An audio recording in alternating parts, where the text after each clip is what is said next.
Essay 810 Engagements to Report on Summary FS. This essay covers audit of summary FS which are derived from financial statements audited in accordance with applicable essays.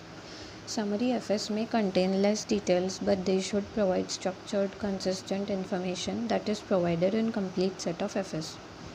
Auditor shall accept to report on summary FS only if same auditor has been engaged to conduct the audit of FS in accordance with essays from which summary FS have been prepared.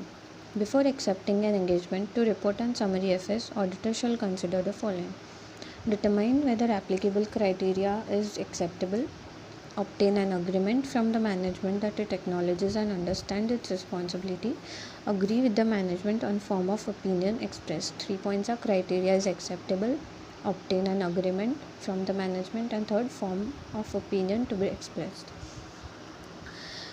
Now we'll discuss first point: determine whether applicable criteria is acceptable.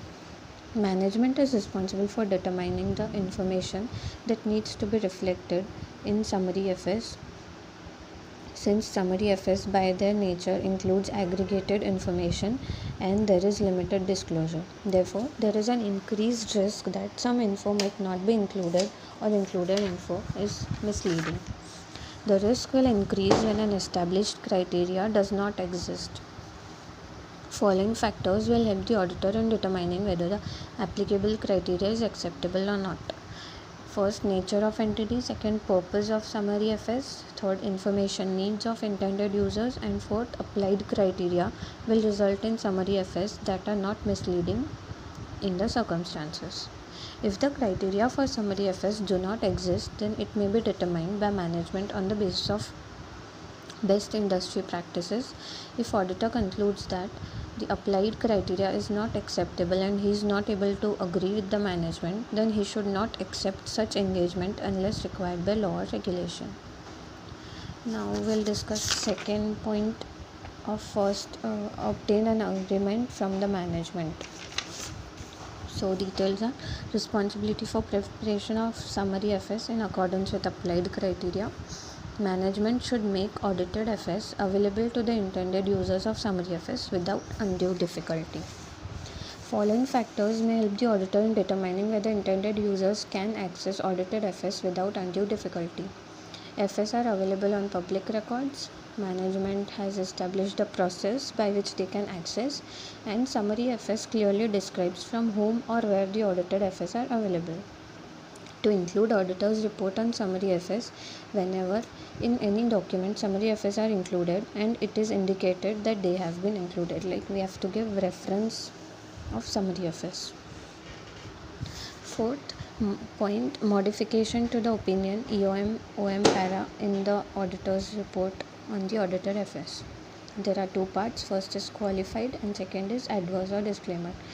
In qualified, state that the auditor's report contains qualified opinion in EOM or OM.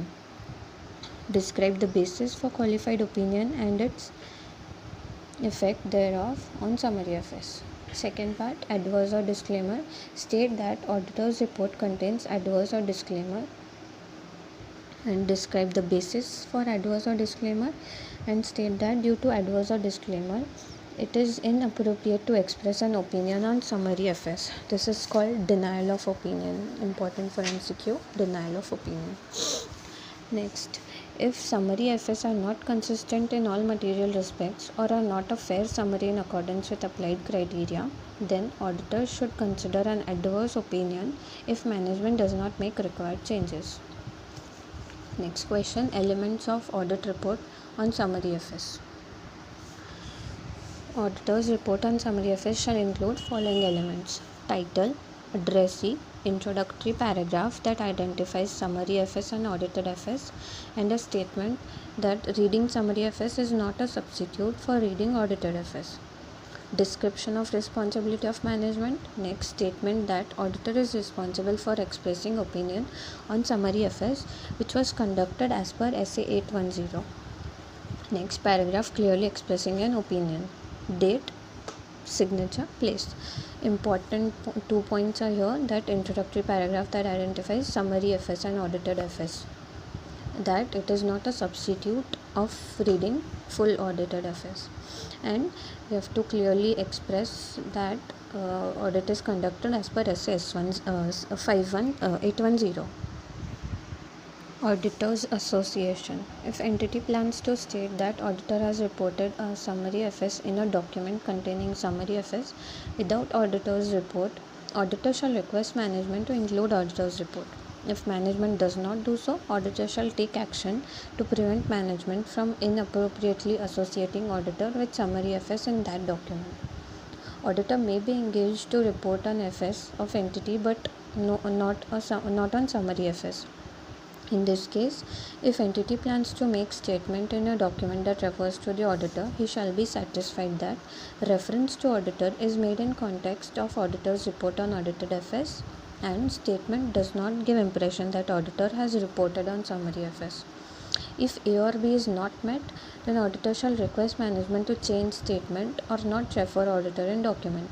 If management does not do so, auditor shall take action to prevent management from inappropriately referring the auditor.